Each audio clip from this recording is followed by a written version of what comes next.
विद्यार्थियों, आज हम एक बहुत ही रोचक अध्याय प्रारंभ कर रहे हैं। पानी की कहानी विषय से आप परिचित हैं।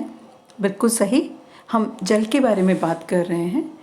विज्ञान के प्रत्यय को यहाँ आपको साहित्य के माध्यम से समझाने का प्रयास किया गया है और बहुत ही सरल भाषा में आपको यहाँ स्पष्टीकरण दिया गया है। पाठ में लेखक ने एक ओस की बूंद के बारे में बताया है कि वह कैसे निर्मित होती है, उसका अस्तित्व व जीवन क्या है, कैसे सूर्य के उदित होते ही उसे भाप बनकर उड़ना होता है, अर्थात अपना अस्तित्व समाप्त करना होता है।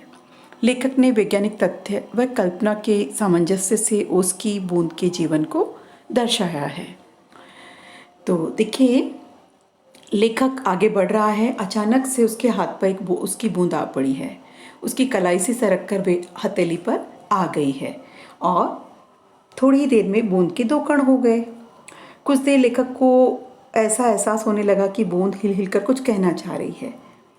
उसके सुरीले स्वर में कहना शुरू किया कि वह ओस है और बेर के पेड़ से आई है। लेखक ने बूंद के विचार का विरोध किया कि वह बेर के पेड़ से आई है। तभी उसने कहा कि पेड़ पर कोई फव्वारा नहीं निकलता कि वह उसमें से निकल आई हो। लेखक का उसकी बात पर विश्वास न करने पर बूंद को दुख हुआ और उसे अपने बात स्पष्ट करते हुए कहना चाहा कि पेड़ जितना ऊपर है उतना ही उससे कहीं अधिक बड़ा वह पृथ्वी के अंदर होता है। जड़ों के रोए बड़े निर्दयी होते हैं, पृथ्वी के तह से असंख्य कणों को खींच लेते हैं और उसके जैसे अनगिनत बंधु अपने प्राण गंवा इन पेड़ों को सींचकर बड़ा करते हैं। कहने का मतलब बेटा ये बताया गया है कि किस प्रकार पेड़ की जड़ें पानी का अवशोषण करती है। बिल्कुल सही, आपको भी भान हो रहा है। बूंद लेखक को बताती है कि मैं तो भूमि को के खनिज पदार्थों को अपने शरीर में घुलाकर इधर उधर आनंद से घूमती थी, लेकिन एक दिन अचानक मेरा शरीर एक पेड़ के रोए से छू गया। मैं पकड़ में आ गई, बस मैं फंस गई और रोए के वृक्ष के बीच में। इस तरह से मेरे भाई बंधु भी वहाँ थे। लगता है कोई आगे खींच रहा है और फिर पीछे से धक्का लगा रहा है। बूंद ने बताया भी कि 3 दिन तक मैं उसी पेड़ में, मतलब बेर के पेड़ में फंसी रही। मुश्किल से पत्ते तक आई, सोचा पत्ते पर आते उड़ जाऊंगी, लेकिन बाद में पता लगा कि भी सूर्य नहीं है जो मुझे उड़ने की शक्ति दे, अर्थात सूर्य का जो ताप है वो उसको भाप बना करके उड़ा ले जाता है। एक दिन अचानक उसका शरीर, ये बताया उसने, और फिर वायुमंडल पूरा जलकणों से भरा है, लेकिन उसे कहीं स्थान नहीं मिला तो पत्ते पर ही सिकुड़ी रही, लेकिन कह रही कि तुम्हें देखकर तुम्हारे हाथ का सहारा पाना चाहा।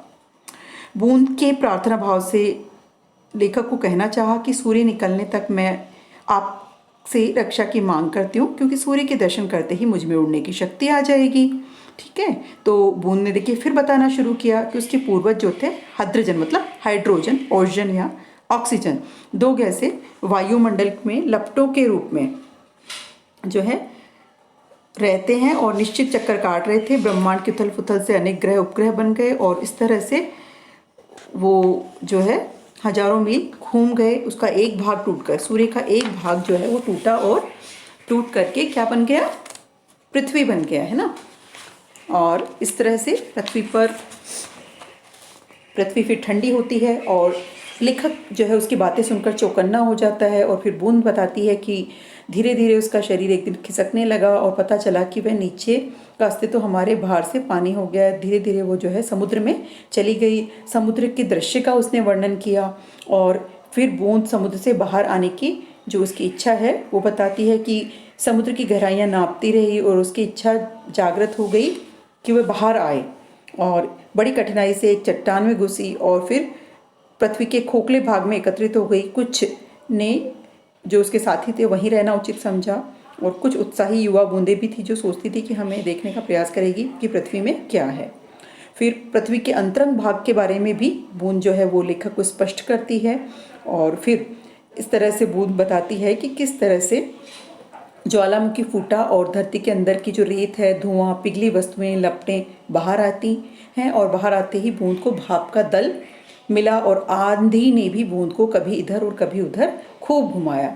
फिर बूंद भाप बन करके बादल बन गई। बूंद का पहाड़ से मिलन होता है और फिर वो नदियों के जल के माध्यम से वो रेत को बनाती है और फिर नदी के जल में मिल जाती है और फिर बूंद का नल में फंसना कि एक दिन बूंद ने देखा कि नदी के तट पर एक ऊंचे मीनार में काली काली हवा निकल रही है। बूंद ने देखने की इच्छा जाहिर की और बूंद उसके साथी देखने को आगे बढ़े तो एक नल द्वारा अपनी ओर खींच लिए गए। इसका प्रतिफल था कि कैसे बाहर निकले। एक दिन रात को बूंद ऐसे स्थान पर पहुंची जहां से नल टूटा था और झट से बाहर निकल आई, और नल से निकल कर के बूंद जैसे ही धरती पे पहुंची, धरती में समा गई और अंदर घूमते घूमते बेर के पेड़, और फिर उसने बताया कि कैसे वो पत्ते पर आ गई। लेखक की हथेली पर पड़ी बूंद अपने जीवन की पूरी कहानी कह डालती है। और अब चूंकि दिन निकल आया है, सूर्य उदित हो गया है, तो वह जैसे जाने लगी, लेखक ने पूछा बस, तो बोली अब नहीं ठहर सकती, अब तुम भी मुझे रोक कर नहीं रख सकते। और बूंद धीरे धीरे घटने लगी और उसका अस्तित्व जो है समाप्त हो गया। अर्थात सूर्य ने भाप बना करके बूंद का जो पानी था उसका अवशोषण कर लिया। इस प्रकार देखिए बेटा, कितने आसानी से जो आपका विज्ञान का विषय है उसको साहित्य के माध्यम से बहुत ही सरल शब्दों में पाठ को समझाया गया है। आप भी पढ़ें और अर्थ ग्रहण करें। धन्यवाद।